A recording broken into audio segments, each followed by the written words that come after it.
بسم اللہ الرحمن الرحیم نحمدہ و نصلی علی رسولہ الکریم۔ الحمدللہ، اللہ کا شکر ہے، فضل ہے، کرم ہے کہ ایک توفیق مل گئی اللہ کی طرف سے کہ کچھ وقت بیٹھ کے ہم لوگ اپنا جائزہ لیں اور اپنی توجہ اور یادداشت کو پھر سے تازہ کریں اور کوشش کریں بھئی اللہ کو راضی کرنے کی۔ اور یہی سب سے بڑی چیز ہے زندگی کی کہ اللہ راضی ہو جائے۔ باقی ساری چیزیں جو ہیں وہ آدمی یہیں چھوڑ کے چلا جائے گا، اور جو اصل کام آنے والی چیز ہے وہ یہ اس کا تعلق اللہ سے، کتنا قوی تعلق اس کو اللہ سے تھا۔ اور یہی سب سے بڑا امتحان ہے کہ اپنی مشغول، مصروف اور آج کل کی خصوصاً ڈسٹریکٹنگ، یعنی ہر چیز جو ہے وہ اپنے میں لپیٹنے میں لگی ہوئی ہے۔ وہ چاہے رستہ چلتے ہوئے بل بورڈز ہوں، اشتہارات ہوں، کتابیں ہوں، فضول کی مباحثے ہوں، ڈسکشنز ہوں، کیا کیا چیزیں ہوں، وہ اپنے اندر لپیٹ لیتی ہیں انسان کو۔ اور اللہ بچائے، بعض دفعہ ہم لوگ سمجھتے ہیں کہ ہم دین کا کام کر رہے ہیں، اور ہوتا نہیں ہے دین کا کام۔ وہ اپنی ایگو اور اپنے اس کے لیے ہوتا ہے، عزت کے لیے، جاہ کے لیے اور نام کے لیے، اس سب کے لیے۔ تو اللہ کو راضی کرنا اور بتائے ہوئے طریقے پہ چلنا فی ذات ہی مشکل نہیں، لیکن یہ کہ عادتیں خراب ہو جانے کی وجہ سے اور مصروف مشغول زندگی میں بہت زیادہ ملوث ہو جانے کی وجہ سے دشوار ضرور ہو گیا ہے۔ فی نفس ہی مشکل نہیں ہے، لیکن اگر کپڑا بہت میلا ہو جائے تو اس کو پھر عام طریقے سے نہیں دھونا پڑتا، اس کو خاص طریقے سے دھونا پڑتا ہے، اس کو بلیچ میں ڈالنا پڑتا ہے، رگڑنا پڑتا ہے، بار بار دھونا پڑتا ہے۔ اس طرح ہی سے ہم لوگوں کی طبیعتیں بھی جو ہے وہ ایسے ماحول میں، ایسی عادتوں کی وجہ سے یہ سارے کام مشکل ہو گئے ہیں کہ بھئی نماز پڑھو، جھوٹ نہ بولو، غیبت سے بچو، فلاں چیز کرو، فلاں چیز نہیں کرو، اللہ ناراض ہو جائے گا۔ تو یہ ساری عادتیں ڈالنا اپنے میں، اور یہی اصل میں اصلاح ہے۔ اصلاح عقائد کی اور اعمال کی، فقہ کی، وہ تو کتابوں سے لی جا سکتی ہے، اس میں کوئی بہت بڑا مسئلہ نہیں ہے۔ اس میں بس موٹیویشن چاہیے آپ کو کہ آپ دیکھ لیں کہ بھئی یہ نماز ہم پڑھتے ہیں صحیح پڑھ رہے ہیں کہ نہیں پڑھ رہے، روزہ ہے، حج ہے، زکوٰۃ ہے، یہ ہماری صحیح ہو گئی، کتابوں سے دیکھ کے ہو سکتی ہے۔ لیکن اصل مسئلہ آتا ہے جب یہ عادتیں گڑبڑ کراتی ہیں ہمارے اعمال میں اور اخلاق میں۔ غصہ آ گیا، بے محل غصہ آ گیا، اس کا اظہار بھی ہو گیا، بعض جگہ پر ایسی بات کہہ دی جو نہیں کہنی چاہیے تھی، اور بعض جگہ اچھی بات بھی کی لیکن اس میں نیت اچھی نہیں تھی۔ یہ تھی کہ بھئی مجھے سب سمجھے کہ ہاں اس کو بھی آتا ہے، یہ جانتا ہے، اور کہ یہ نہ سمجھے کہ بدھو ہوں، تو لیکن نیت اچھی نہیں ہے۔ تو یہ ساری باتوں میں گڑبڑ ہو جاتی ہے۔ اس کے لیے ضروری ہوتی ہے کسی سے مشورہ لیا جائے، کسی سے پوچھا جائے، اپنے اخلاق کو اعتدال پہ لایا جائے، اور اس کے لیے مشقی اور ریاضت کی، مجاہدے کی ضرورت ہوتی ہے۔ اور یہی اصلی اصلاح ہے جس کی طرف ہمارے بزرگ متوجہ کرتے ہیں۔ حضرت تھانوی رحمۃ اللہ علیہ کے ایک خاص مرید اور بعد میں خلیفہ بھی ہوئے، مصر شریف صاحب تھے، ملتان میں ہوتے تھے، اللہ تعالیٰ ان کی مغفرت فرمائے، درجات بلند فرمائے۔ تو انہوں نے حضرت کو لکھا، تربیت السالک میں لکھا ہوا بھی ہے کہ میں لڑکوں کو پڑھاتا ہوں، میٹرک کے لڑکے ہیں اور بڑے لڑکے ہیں، اور بعض دفعہ بہت شرارت کرتے ہیں، یہ پرپسفلی، جان بوجھ کے شرارت کرتے ہیں، تو مجھے بہت غصہ آتا ہے، اور جب غصہ آتا ہے تو ڈانٹتا بھی ہوں اور مارتا بھی ہوں، لیکن مجھے بعد میں احساس ہوتا ہے کہ یہ میں نے اپنا غصہ نکالا ہے، یہ ان کی تربیت کے لیے نہیں ہے، زیادہ کر دیا میں نے، تو اب کیا کروں؟ اب یہ خیال پیدا ہو جانا ہی بہت بڑی بات ہے آدمی کو یہ خیال پیدا ہو جائے کہ لوگ کہتے ہیں کیا فرق پڑتا ہے، غصہ ہی تو ہے نا، غلط کام کیا تھا غصہ آ گیا، آنا ہی چاہیے تھا، نیچرل چیز ہے. لیکن یہ خیال پیدا ہو گیا کہ حد سے زیادہ ہے.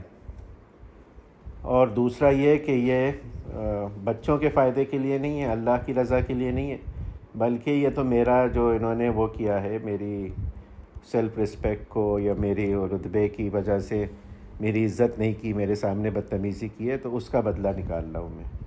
یہ خیال پیدا ہو جانا ہی بہت بڑی بات ہے. اس لیے ہمارے حضرات فرماتے ہیں کہ اپنی غلطی کا احساس ہو جانا بہت بڑی چیز ہے. یعنی آدھا کام ہو گیا کہ پتہ تو چل گیا نا کہ ہم غلطی ہے، آدھا کام رہ گیا اس کو صحیح کرنا، اس کے لیے جو تلافی کی جا سکتی ہے. تو پھر حضرت نے ان کو تفصیلی جواب دیا. حضرت نے کہا کہ اب آپ کو یہ کرنا ہے کہ اگر غصہ آئے گا نا آپ کو تو آپ ماریں گے نہیں، ان کو نہ ڈانٹیں گے، برداشت کریں گے. اور جب غصہ ختم ہو جائے گا آپ کا، تب آپ عقلاً سوچیں گے کہ کتنی بڑی سنگین انہوں نے بدتمیزی جرم کیا تھا اور کتنی سزا دینی چاہیے مجھے، تو پھر میں دوں گا بغیر غصے کے. اس میں اپنے دل کی بھڑاس یا اپنا غصہ نہیں نکالوں گا، بلکہ ان کے فائدے کے لیے وہ کام کروں گا. تو اسی لیے اخلاق کی جو تربیت ہے نا، یہ حاصل کرنی پڑتی ہے، ہوتی نہیں ہے اس طرح سے، گڑبڑ ہو جاتی ہے. اسی لیے ضرورت پڑتی ہے کسی کی جو بتائے آدمی کو. اور پھر انہوں نے کیا الحمدللہ اس طرح سے. اسی طرح سے ہمارے حضرت کو کسی نے لکھا کہ بھئی بچوں کے معاملے میں جب بچے شرارت کرتے ہیں، بدتمیزی کرتے ہیں، تو تنبیہ کرتے ہیں ان کو، اور بعض دفعہ زیادہ سختی ہو جاتی ہے. تو کہا کہ نہیں، غصے میں نہیں کریں گے. اگر غصے میں کر دیا، اس وقت قابو نہیں رہا، تو پھر اپنے اوپر جرمانہ لگانا ہے کہ 4 رکعت یا 8 رکعت نماز پڑھنی ہے نفل، تاکہ نفس کو یہ اندر ہو کہ بھئی کوئی مجھے سزا ملے گی اگر میں نہیں مانوں گا بات کو. اور اسی طرح آج بل بھی کرایا جاتا ہے لوگوں کو کہ بھئی فلاں چیز نہیں ہو پا رہی، فلاں گڑبڑ ہو گئی، تو اپنے اوپر جرمانہ عائد کرو آدمی. اور جس کو فکر لگ جاتی ہے اللہ کو راضی کرنے کی، پھر وہی ساری چیزیں کرتا ہے. ایک صاحب تھا، انہوں نے بیٹھے بیٹھے یہ کر لیا کہ بھئی 100 رکعت نماز فلاں کام، اگر فلاں گناہ مجھ سے ہو گیا تو 100 رکعت نماز پڑھوں گا. اپنے دل میں یہ بنا لیا انہوں نے بغیر کسی کے مشورے کے، اور وہ ہو گیا کام ان سے. اب 100 رکعت نماز پڑھنا کہنا کو تو کہہ دیا گیا، لیکن اچھا خاصا مشکل کام. یہاں ہم لوگ 2 رکعت 4 رکعت پڑھتے ہیں، اسی میں ہمت ہار جاتی ہے، وہ ہوتا ہے بخار آنے لگتا ہے کہ بھئی 20 رکعت تراویح ہوتی ہے، اس میں لوگ پریشان ہونے لگتے ہیں کہ بھئی 100 رکعت تو اچھا خاصا ہے. تو انہوں نے مشورہ کیا، کہا بھئی آپ کو اتنا کرنا ہی نہیں چاہیے تھا، اتنا زیادہ تھوڑی کرتے ہیں. ایک تو اول کر نہیں سکیں گے، پریکٹیکل نہیں ہے، اور پھر اس سے یہ ہوگا کہ دوسری چیزیں چھوٹ جائیں گی، فرض واجبات چھوٹ جائیں گے. اب 2 گھنٹے لگ رہے ہیں 100 رکعت نماز پڑھنے میں، تو وہ 2 گھنٹے کے جو کام ہیں وہ کب ہوں گے؟ وہ نہیں ہو پائیں گے، گڑبڑ ہو جائے گی. تو اسی لیے مشورے سے علی گڑھ یونیورسٹی میں یہ تھا کہ نماز نہ پڑھنے پہ جرمانہ تھا. سر سید احمد خان مرحوم نے یہ کیا تھا کہ جو لڑکا نماز نہیں پڑھے گا اس پہ جرمانہ ہوگا. کوئی جرمانہ بہت معمولی جرمانہ تھا، اس زمانے کے لحاظ سے بھی بہت معمولی ہے، 2 پیسے 3 پیسے. تو یہ جتنے نوابوں کے اور یہ راجاؤں کے بیٹے جاتے تھے مسلمان، وہ مہینے کے شروع ہی میں جرمانہ بھر دیتے تھے. کہتے تھے اللہ بچائے ہمیں نماز تو پڑھنی نہیں ہے، اور جرمانہ لگے گا تو پہلے ہی بھر دو سارا، مہینے بھر کا. تو اتنا کم بھی نہ ہو اور اتنا زیادہ بھی نہ ہو، تو اعتدال ہو. اور یہ اعتدال جو ہے یہ پوچھی کے پتہ چلتا ہے کہ بھئی یہ ہوگا کہ نہیں ہوگا. اور اس میں لگاتے ہیں ہمارے حضرت، آج کل ایک آڈیو کلپ بھی چل رہا ہے، حضرت مفتی رفیع عثمانی رحمۃ اللہ علیہ کا، اللہ تعالیٰ ان کے درجات بلند کرے. جب یہ لوگ حضرت ڈاکٹر عبدالحی رحمۃ اللہ علیہ کے پاس گئے اپنی اصلاح کے لیے، تو انہوں نے پابندی لگا دی کہ آپ لوگ تقریر نہیں کریں گے کہیں پہ بھی، اور کوئی آپ سے اصرار کرے تو آپ کہہ دیجیے گا کہ میرے شیخ نے منع کیا ہے، اور اگر آپ کو اجازت وہ کرنی ہے تو ان سے اجازت لے کر آئیں۔ اب کسی کی ہمت ہی نہیں ہے ڈاکٹر عبدالحی رحمۃ اللہ علیہ کے پاس جائے اور اجازت لے۔ 12 سال تک نہیں تقریر کرانی تھی، بس کہا جمعہ پڑھا سکتے ہیں، جمعے کا خطبہ دے سکتے ہیں، اور کوئی تقریر نہیں ہوگی۔ باقاعدہ حضرت خود ذکر کرتے اس بات کا، اور 12 سال تک نہیں کرایا۔ 12 سال کے بعد اجازت دی تو 2 شرطیں لگا کے کہنے لگے کہ کبھی رسمی تقریر نہیں کرنا اور کبھی فرمائشی تقریر نہیں کرنا۔ تو کہنے لگے پھر کیا کریں؟ مفتی رفیع صاحب کا بڑا اچھا بیان ہے، جس طریقے سے انہوں نے بیان کیا ہے۔ تو انہوں نے کہا کہ پھر کیا کریں؟ تو انہوں نے کہا کہ یہ دیکھنا ضرورت کس بات کی ہے، جہاں پہ جس بات کو کرنے کی ضرورت ہو بس اس کو بیان کرنا۔ یہ نہیں کہ فلسفیانہ تقریریں ہو رہی ہیں اور ہائپوتھیٹیکل سچویشنز ہیں، اور جیسے آج کل ہوتے ہیں نا مسجد میں بعض، کہ ایسی باتیں بیان کی جا رہی ہیں جو پریکٹیکل نہیں ہیں۔ تو انہوں نے کہا کہ بھئی دیکھو کہ ضرورت کس چیز کی ہے، لوگ کیا گڑبڑ کر رہے ہیں، کس چیز میں کوتاہی ہو رہی ہے، اس کی طرف لوگوں کو متوجہ کرنا۔ تو وہی حضرت نے بھی اسی طرح سے ٹرین کیا۔ تو یہ ٹریننگ کی ضرورت پڑتی ہے، اور آج کل اسی کا فقدان ہے بہت بہت زیادہ۔ اور پھر گڑبڑ یہ ہوتی ہے کہ لوگ مرتبے پہ پہنچ جاتے ہیں، مشہور ہو جاتے ہیں، شیخ المشائخ ہیں اور کیا ہیں اور کیا ہیں، اور پھر بعد میں کوئی ایسی گڑبڑ بلنڈر کر دیتے ہیں جس کی وجہ سے وہ ساری عمارت گر جاتی ہے اور پھر دین بدنام ہو جاتا ہے۔ تو کوشش یہ کرنی ہے کہ اپنے اخلاق اور عادات اس سب کی اصلاح صحیح طریقے سے، جیسا کہ کرنے کا طریقہ ہے اس طریقے سے ہو، مشورہ کر کر کے کام کریں۔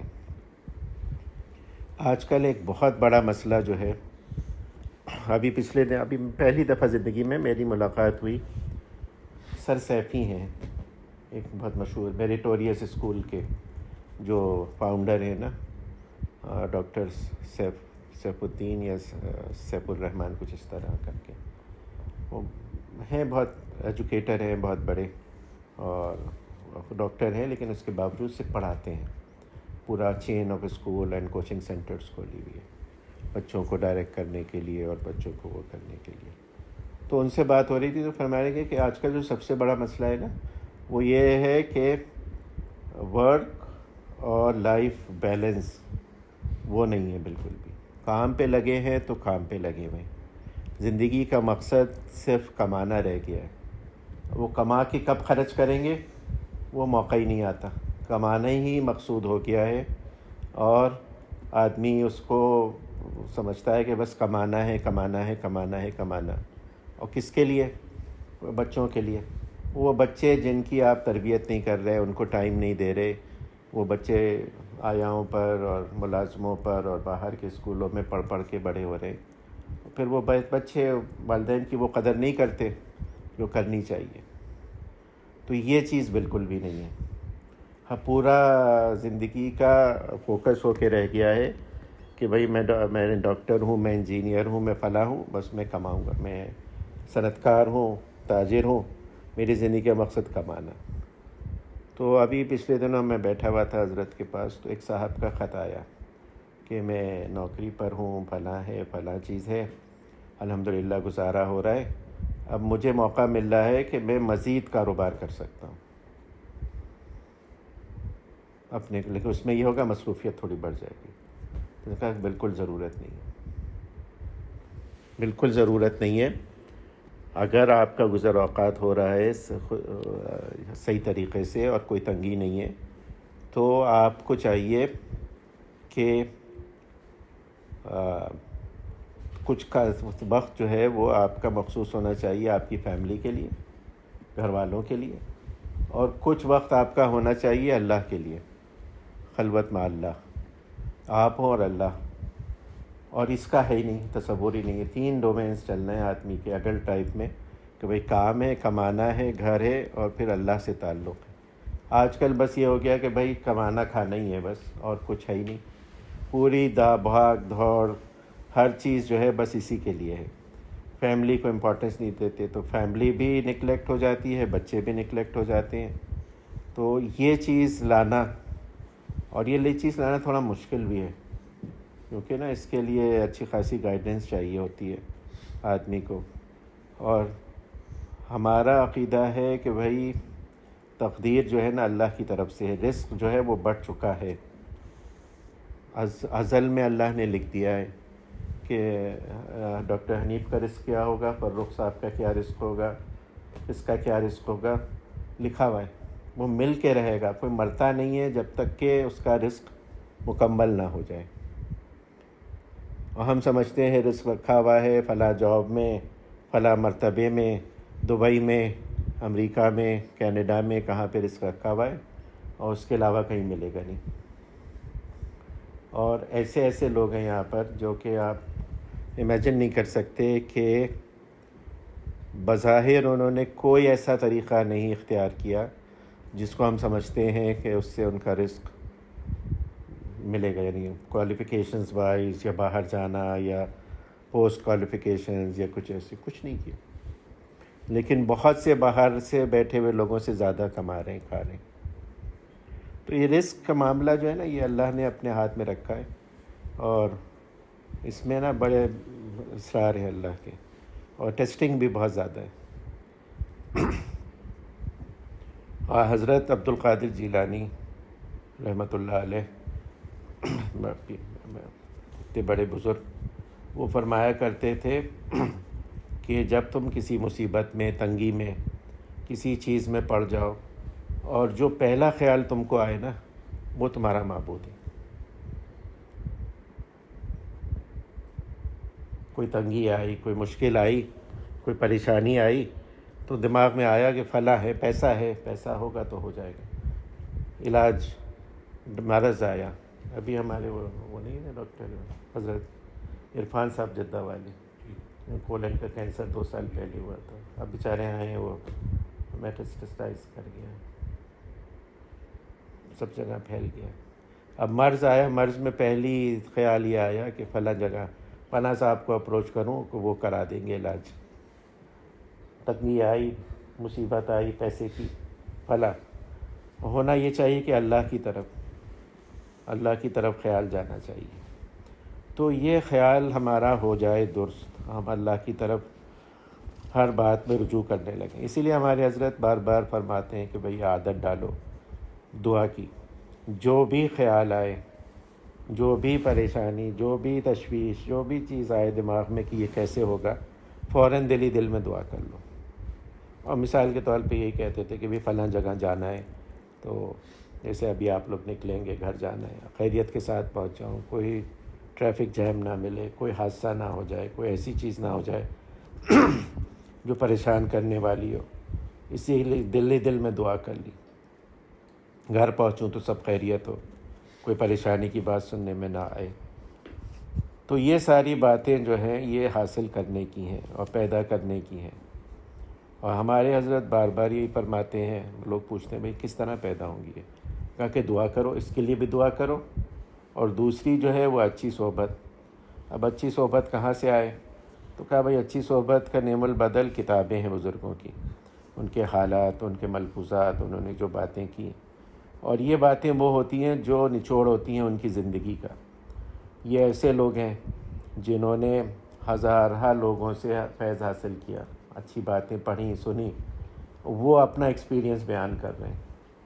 تو اس میں وزڈم ہوتا ہے، اس میں دانائی کی بات ہوتی ہے.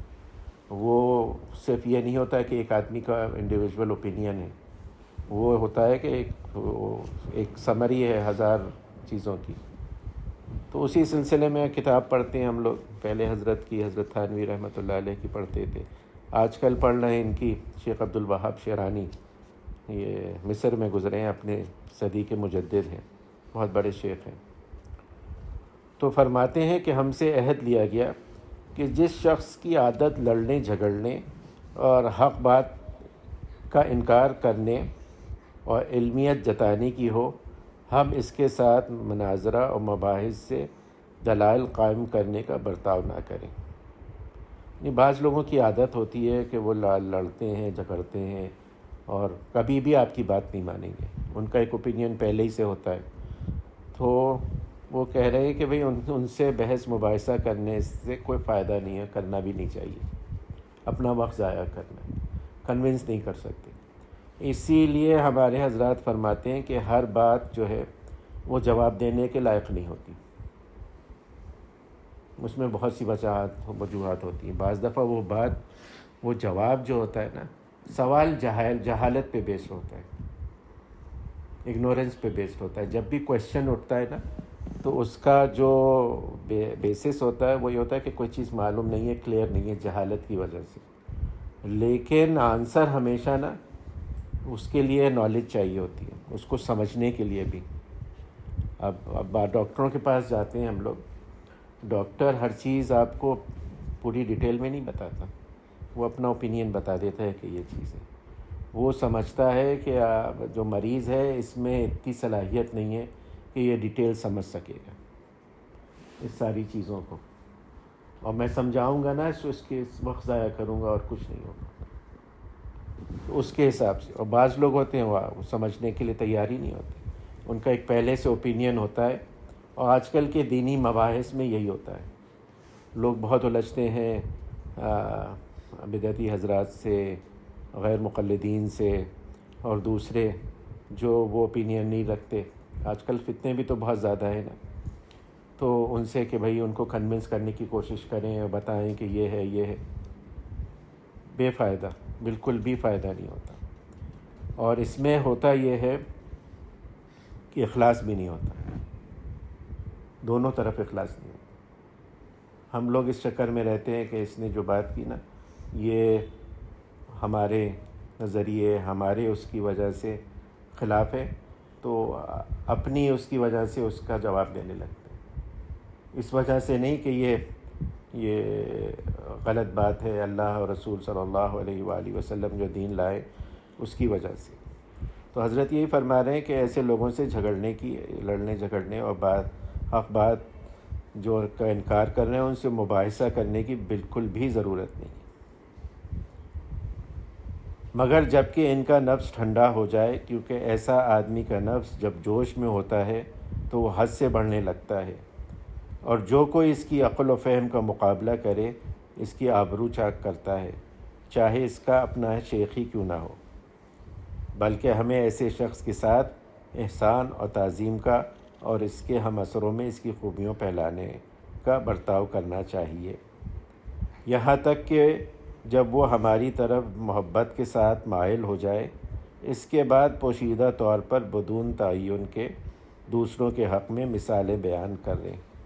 مثلاً یوں کہیں کہ جو شخص شریعت کا عالم ہو اس کے لیے دنیا پر اوندے منہ ہو کر گر پڑنا, اور جو کوئی اس کو محبت دنیا سے روکے اس کی آبرو کو پاش کر دینا, دنیا جمع کرنے کی حرص کرنا اور خرچ میں بخیل بننا, لوگوں کے وظائف اور تنخواہوں میں خلاف شرع بیجا کارروائی کرنا, اعمال میں ریا کرنا بہت نازیبا ہے. یہ یعنی طریقہ بتا رہے ہیں کہ کس طرح سے ایسے لوگوں کو اپروچ کیا جائے. جب تک کہ ان کو آپ کانفیڈنس میں نہیں لیں گے, ان کو ریاشور نہیں کریں گے, ان کے بات سننے پہ قائل ہو جائیں. اور ہمارے حضرت فرماتے ہیں کہ حضرت مولانا تقی عثمانی صاحب کہ صحیح بات صحیح نیت سے, صحیح طریقے سے, صحیح موقع پہ کرنے کے لیے بعض دفعہ 10-20 سال انتظار کرنا پڑتا ہے کہ بات بھی صحیح ہو, نیت کہنے والے کی بھی صحیح ہو, انداز بھی صحیح ہو, کہ اس کو حقیر سمجھ کے اس کو ڈانٹ ڈپٹ کے نہ کہے, اور موقع بھی صحیح ہو, بیچ مجمع میں نہ ہو, پیار محبت سے ہو. تو بعض دفعہ 10 سال انتظار کرنا پڑتا ہے. حضرت فرماتے ہیں کہ حضرت مولانا شیخ الاسلام شبیر احمد عثمانی رحمۃ اللہ علیہ فرمایا کرتے تھے, حق بات کوئی ڈنڈا نہیں ہے, لٹ نہیں ہے کہ بس جس کو جی چاہا لگا دیا. یہ ہم تو خدائی فوجدار ہیں, جو بات ہوگی بس منہ پہ کہہ دیں گے جھٹ سے کہ فلاں چیز صحیح ہے فلاں چیز غلط ہے. بعض لوگوں کا مزاج ہوتا ہے. تو یہ حضرت کہتے ہیں یہ صحیح نہیں, یہ لوگوں کو متنفر کر دیتا ہے دین سے. اور ڈر اس بات کا ہوتا ہے آج کل خصوصاً, آپ کہہ دیں کہ فلاں چیز اسلام میں منع ہے, اور دوسرا آدمی انکار کر دے، تو خوف ہوتا ہے، ڈر ہوتا ہے کفر کا، کہ اگر وہ ضروریات دین میں سے ہے اور آپ کا مخالف اس کا انکار کر دے کہ یہ نہیں، ایسا تو نہیں ہے، کوئی اس کی ضرورت نہیں ہے، فنعوذ باللہ. جیسے آج کل اس میں قربانی میں بہت ہوتا ہے، اور اس میں پردے وغیرہ کے معاملات میں نہیں آج کل کوئی ضرورت نہیں. تو نا اس میں ڈر لگا رہتا ہے کہ کہیں جو دوسرا کہنے والا ہے نا اس کا ایمان ہی نہ جاتا رہے. اس لیے بزرگ کہتے ہیں کہ بالکل بھی ڈائریکٹلی نہیں کہنا چاہیے، وہ کر دینا چاہیے. یہاں تک کے لیے نماز کے لیے منع ہے لوگوں سے ڈائریکٹلی کہنا. اور میں بتایا بھی تھا پہلے بھی کہ حضرت تھانوی جا رہے تھے ٹرین میں، تو ایک صاحب، کوئی نواب صاحب تھے یا کوئی تھے، وہ ساتھ میں باتیں کرنے لگے، سفر کر رہے تھے ایک ہی ڈبے میں. نماز کا وقت ہوا نا، تو حضرت کے جو ساتھ صاحب تھے انہوں نے کہا حضرت آپ ان کو نماز کا کہیں، نماز پڑھیں. حضرت نے کہا نہیں، میں نہیں کہوں گا، یہ عاقل بالغ آدمی ہیں، ان کو پتہ ہے دین کی باتیں، اور خدا نخواستہ اگر یہ انکار کر دیں گے اس وقت تو ان کے ایمان ہی جاتا رہے گا. تو اس لیے بات بھی طریقے سے کرنا، اور لڑنے جھگڑنے کا کوئی بحث و مباحثہ مناظرہ کرنے کا تو کوئی فائدہ ہوتا ہی نہیں ہے بالکل بھی. اس سے تو دل خراب ہو جاتے ہیں، غصہ آتا ہے لوگوں کو، غصے میں ایسی بات کر جاتے ہیں جو نامناسب ہوتی ہے، اور پھر یہ ہے نہیں کہ معافی مانگے کہ گڑبڑ ہو جائے گی. تو حضرت تھانوی تو بہت ہی زیادہ اس کے خلاف ہیں کہ یہ مناظرہ مباحثہ کیا جائے. خصوصاً آج کل جو ہوتا ہے نا کہ فلاں شخص جو ہے وہ غیر مقلد ہے، پتہ نہیں غامدی صاحب کا ہے یا پتہ نہیں کس کا ہے، سلفی ہے یا کیا ہے، اس سے بحث مباحثہ کر رہے ہیں. بالکل بھی ضرورت نہیں ہوتی اس سے، اور اس سے دین کا نور جاتا رہتا ہے، ظلمت پیدا ہو جاتی ہے دل میں، اور پھر آدمی خود گناہوں میں لگ جاتا ہے. تو دین کی بات بھی کرنے کا ایک طریقہ ہے، دین کو پھیلانے کا، دین کو عام کرنے کا، تو وہ بھی معلوم کرنا پڑتا ہے. یہ نہیں کہ وہ ہر آدمی کو آتا ہو، ہر آدمی کے لیے مناسب ہو. حضور صلی اللہ علیہ وآلہ وسلم کے بعض صحابہ تھے جن کو آپ نے منع فرمایا کہ کبھی تم عہدہ نہیں لینا، کبھی تم ایسا چیز پہ نہیں آنا کہ تم کو قاضی بنایا جائے، کیونکہ وہ سمجھتے تھے کہ ان کا مزاج ایسا نہیں ہے کہ وہ اس کو وہ کر پائیں گے. تو ان کو منع کر دیا تھا حضور نے. تو باقی لوگ بھی ایسے ہو سکتے ہیں. تو بس اللہ تعالیٰ کہنے سننے سے زیادہ ہم کو عمل کی توفیق عنایت کر دے کہ دین کا صحیح فہم پیدا ہو جائے، اور ہم کوشش کر لیں دین اپنے اندر لے آئیں صحیح معنوں میں. اور وہ دین جو ہے وہ سارے شعبے ہیں، دین کے جو 5 شعبے ہیں، عقائد ہیں، عبادات ہیں، معاملات، معاشرت اور اخلاق. یعنی بزرگوں نے یہ بحث کی ہے کہ حضور صلی اللہ علیہ وآلہ وسلم کی مستند حدیث ہے کہ ہر مسلمان پر علم حاصل کرنا فرض ہے. اس میں کون سا علم ہے جو مراد ہے؟ باقاعدہ کتابیں ہیں، پوری کتابیں ہیں فقہا نے، بزرگوں نے، کہ یہ کون سا علم ہے جو حضور کہہ رہے ہیں کہ یہ مسلمان کے لیے فریضہ ہے حاصل کرنا. ایک حدیث تو وہ بھی ہے نا جو مشہور ہے، جس کے بارے میں کنٹروورسی ہے کہ حدیث ہے بھی کہ نہیں، کہ علم حاصل کرو چاہے تمہیں چین جانا پڑے. اس کے بارے میں ہے کہ شاید ضعیف حدیث ہے، لیکن یہ حدیث تو مستند ہے کہ ہر مسلمان پر علم حاصل کرنا فرض ہے. اب یہ کون سا علم ہے؟ کیونکہ توحید کا تو ہو نہیں سکتا، کیونکہ مسلمان تو توحید کو مانتا ہی ہے پہلے سے. تو وہ پھر کون سا علم ہے؟ تو انہوں نے کہا کہ دو چیزیں ہیں. یہ ہے فقہ اور پھر اخلاق. کیونکہ اخلاق جو ہے نا یہ آدمی کے یہ بیسز ہیں تمام معاملات کے، عبادات کے، ہر معاشرت کے. اگر تکبر ہوگا یہ ہو جائے گا، ریا ہوگی. حضور صلی اللہ علیہ وآلہ وسلم فرما رہے ہیں، ہم حضرت جب بھی یہ حدیث پڑھتے ہیں نا تو ان کو بہت زیادہ وہ ہوتی ہے، یعنی خشیت طاری ہوتی ہے ان پہ، کہ جہنم جن لوگوں سے دھوکائی جائے گی نا جو سب سے پہلے جہنم میں ڈالے جائیں گے وہ 3 لوگ ہوں گے۔ کون ہوگا؟ اس میں عالم ہوگا، اس کو لایا جائے گا، سخی ہوگا، شہید ہوگا، ان سے سوال ہوگا کہ بھائی تم نے ہمارے لیے کیا کیا؟ اور سب جواب دیں گے، کہیں گے ہم نے آپ کے لیے علم حاصل کیا، دوسرا کہے گا ہم نے آپ کے راستے میں جان دی، تیسرا کہے گا میں نے خرچ کیا آپ کے دیے ہوئے مال میں سے۔ تو اللہ تعالیٰ فرمائیں گے فرشتوں سے جھوٹ بولتا ہے، جس نے علم حاصل کیا اس نے اس لیے علم حاصل کیا کہ لوگ اسے قاری کہیں، اسے عالم کہیں، اور جس نے جان دی اس نے اس لیے جان دی کہ لوگ کہیں کہ بڑا بہادر تھا، شجاع تھا، قوی تھا، تو لوگ کہہ چکے۔ اور اسی طرح سے جس نے پیسے دیے، سخاوت دکھائی، وہ میرے لیے نہیں، وہ تو لوگوں کے لیے تھا کہ لوگ اس کو سخی کہیں، جواد کہیں۔ اور فرشتوں کو حکم ہوگا کہ ان کو اوندے منہ گھسیٹتے ہوئے جہنم میں پھینک دو۔ تو دین کا چیز بھی دین یہ یعنی اخلاق نہیں تھے نا، اخلاص نہیں تھا، اللہ کے لیے نہیں تھے، ریا تھی۔ تو یہ دور کرنا واجبات میں سے تو 3 چیزیں ہیں جس پہ سب سے زیادہ زور دیا ہے: عقائد، فقہ اور پھر اخلاق۔ کہا کہ یہ واجبات میں سے آدمی کو فرائض ہیں، ان کو حاصل کرنا ضروری ہے۔ پھر اس کے بعد آتا ہے کہ عالم بنے، قاری بنے، قرآن حفظ کرے، قرآن کی تفسیر پڑھے اور چیزیں کریں۔ ہمارے یہاں آج کل پرائیورٹیز الگ ہوئی ہوئی ہیں، جس کو دیکھو وہ عالم بننا چاہتا ہے، جس کو دیکھو وہ حافظ بننا چاہتا ہے، وہ کرنا چاہتا ہے۔ تو لیکن عامل بننا، عمل کرنے والا بننا اور صحیح طور پہ حضور صلی اللہ علیہ وآلہ وسلم کی سنت کے مطابق دین پہ عمل کرنا، اس کے لیے یہ ضروری ہے کہ اپنے اخلاق درست کریں، کیونکہ وہی بنتا ہے بیسک چیز جو آدمی کے اعمال کرواتے ہیں۔ پوری زندگی نماز پڑھی لیکن حضور کے طریقے سے نہیں پڑھی، غلط کہ لوگ نمازی کہیں، اس لیے پڑھ لی، لوگ سمجھے کہ حاجی صاحب ہیں، حج اس لیے کیا کہ حاجی کا وہ لگ جائے گا۔ تو حضرت تھانوی تو کہتے تھے کہ پاجی زیادہ ہوتے ہیں، حاجی کم ہوتے ہیں۔ تو بس اللہ تعالیٰ کہنے سننے سے زیادہ عمل کی توفیق عنایت فرمائے۔ دعا کر لیں، اللہم صلی علی حبیبک محمد وعلی آل حبیبک محمد کما صلیت علی ابراہیم وعلی آل ابراہیم انک حمید مجید۔ اللہم بارک علی حبیبک محمد وعلی آل حبیبک محمد کما بارکت علی ابراہیم وعلی آل ابراہیم انک حمید مجید۔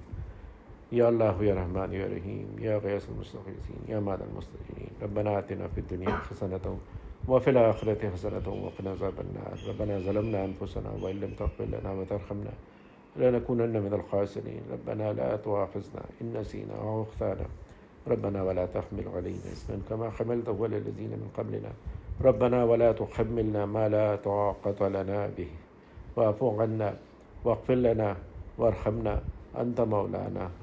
انت مولانا فانصرنا على القوم الكافرين یا العالمین یا غیث المسلمین۔ ہمارے تمام چھوٹے بڑے اگلے پچھلے خفیہ اعلانیہ گناہ اپنے کرم اپنے فضل سے معاف فرما دیجیے یا العالمین۔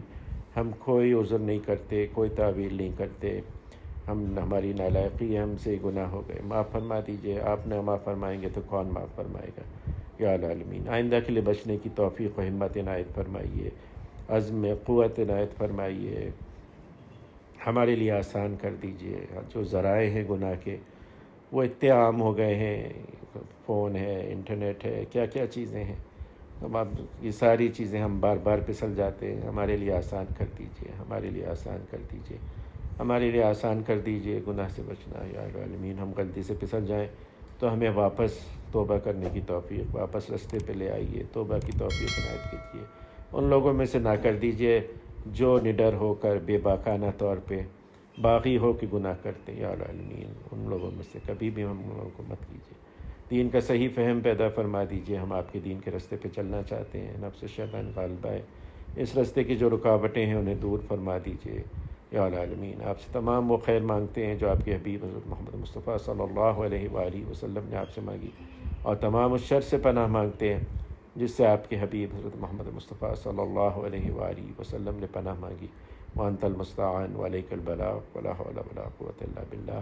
یا العالمین اپنے سے مضبوط قوی ترین تعلق عنایت فرمائیے، ایسا تعلق جو تمام دیگر تعلقات پر غالب آ جائے، اپنی محبت اپنے حبیب محمد مصطفیٰ صلی اللہ علیہ وآلہ وسلم کی سچی پکی محبت اور اتباع کی توفیق عنایت فرمائیے ہم سب کو یا العالمین، ہمیں، ہمارے گھر والوں، عزیز و قارب رشتہ دار، پڑوسیوں، بیوی بچوں، تمام مسلمانوں کو ہر طرح کے شر، فتنے، فساد، حادثات، سانحات، موذی دیرپا بیماریوں، لوگوں کی زار ثانیوں سے، ہر طرح کے فتنے سے حفاظت فرمائیے، حلال واسع رزق بلا مشقت عنایت فرمائیے یا العالمین۔ جب مسلمان جہاں جہاں کہیں مظلوم ہیں ان کی مدد و نصرت فرمائیے، کشمیر میں، فلسطین، برما، افغانستان، شام، ہر جگہ پہ مدد فرمائیے یا العالمین۔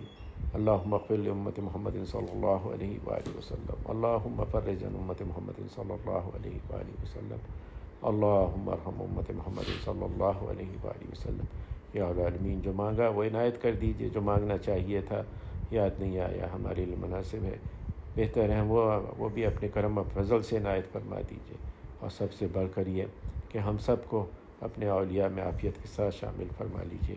وصلی اللہ تعالی علی خیر خلقہ ونور عرشہ وزر لطفہ محمد وآلہ وصحبہ اجمعین برحمتک یا رب۔